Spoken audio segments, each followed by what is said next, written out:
1 साल पहले मैंने टाटा एल्क्सी के 4 शेयर लिए थे, जबकि वो हाई लेवल पे था उस समय। मेरा इरादा था कि वो मैं स्टॉक अपने डिलीवरी के लिए मैंने नहीं लिया था, वो स्विंग ट्रेडिंग के लिए लिया था। और उस समय वो हाई तक था, और उस दिन से वो स्टॉक ऐसे नीचे गिरा कि उसी समय से वो ऊपर गया ही नहीं। तो मुझे 1 साल तक मुझे स्विंग ट्रेडिंग के लिए मुझे वो सेलिंग करने का मुझे वक्त भी नहीं मिला। तो अभी उसका प्राइस तकरीबन 8,900 चल रहा है, और जब मैंने लिया था ना तो 9,599 था। तो यानी संदीप जी, अगर मैं सही कह रहा हूं तो आपने ट्रेड के लिए टाटा एल्क्सी लिया था और उसके बाद शेयर गिरा और आप फंस गए। हाँ, मैंने स्विंग के लिए लिया था, स्विंग ट्रेड के लिए लिया तो था। पहली चीज तो ये है कि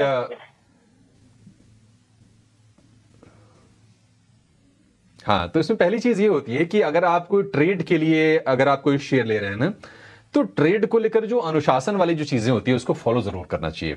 मसलन आपको स्टॉप लॉस जरूर लगाना चाहिए, उसको आप स्ट्रिक्टली मॉनिटर करते रहिए। और स्टॉप लॉस भी मतलब सोच समझ के, मतलब जो एक्सपर्ट सुझाएं या फिर आपकी जितनी समझ कहे वो उसको फॉलो जरूर करना चाहिए। इसीलिए होता है स्टॉप लॉस कि आपको ज्यादा नुकसान ना हो।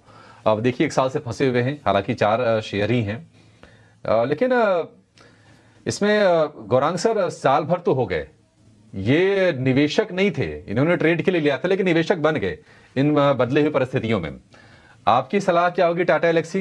हालांकि कंपनी के फंडामेंटल को कोई लेकर कोई सवाल नहीं है, ओवर द ईयर अगर हम लंबी अवधि में देखें तो मल्टीबैगर साबित हुआ, लेकिन ऊपरी स्तर पर लिया, ये गलती थी।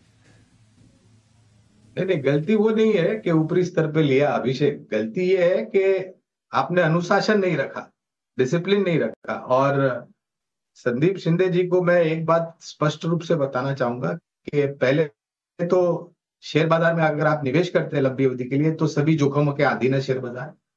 और अगर आप कारोबार करते हैं, ट्रेडिंग करते हैं, तो ये जोखिम जो है वो 100 गुना बढ़ जाता है।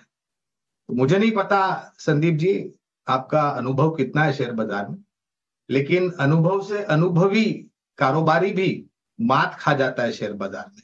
इसलिए आवश्यक यह है कि आप अनुशासन यानी कि डिसिप्लिन रखें, पहली बात। दूसरी बात, 4 शेयर 9,500 के ऊपर खरीदने के बाद अभिषेक, इनको बहुत बड़ा मौका था निचले स्तर पर और जोड़ने के लिए, क्योंकि ये गलती कर दी थी।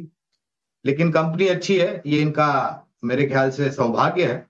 पहले तो खरीदारी की राय है टाटा एल्क्सी का, लेकिन शिंदे जी दोबारा ऐसी गलती मत कीजिए।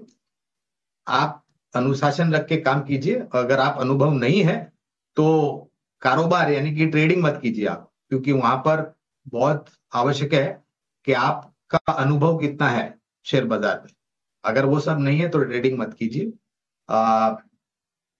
खैर बहरहाल 9,500 के ऊपर खरीदा, मौजूदा स्तर करीबन 8,980 के आसपास। इस स्तर पे या गिरावट पर, क्योंकि इनके पास शेयर की संख्या बहुत कम है, 4 शेयर है इनके पास, अगर निवेश लायक पूंजी है लंबी अवधि के लिए, लंबी अवधि का तात्पर्य भी इनको समझा देता हूं। लंबी का अवधि का मतलब होता है कम से कम 12 से 18 महीने या ज्यादा, जितना ज्यादा उतना बेहतर मुनाफा आपको मिल सकता है। तो निचले स्तर पर या इस स्तर पर थोड़ा बहुत खरीदारी कर सकते हैं, जिससे इनका जो निवेश का स्तर है वो कम हो जाएगा और शेयर की संख्या भी बढ़ जाएगी जी। लेकिन कारोबारियों को और निवेशक को शेयर बाजार में अनुशासन रखना बहुत जरूरी है।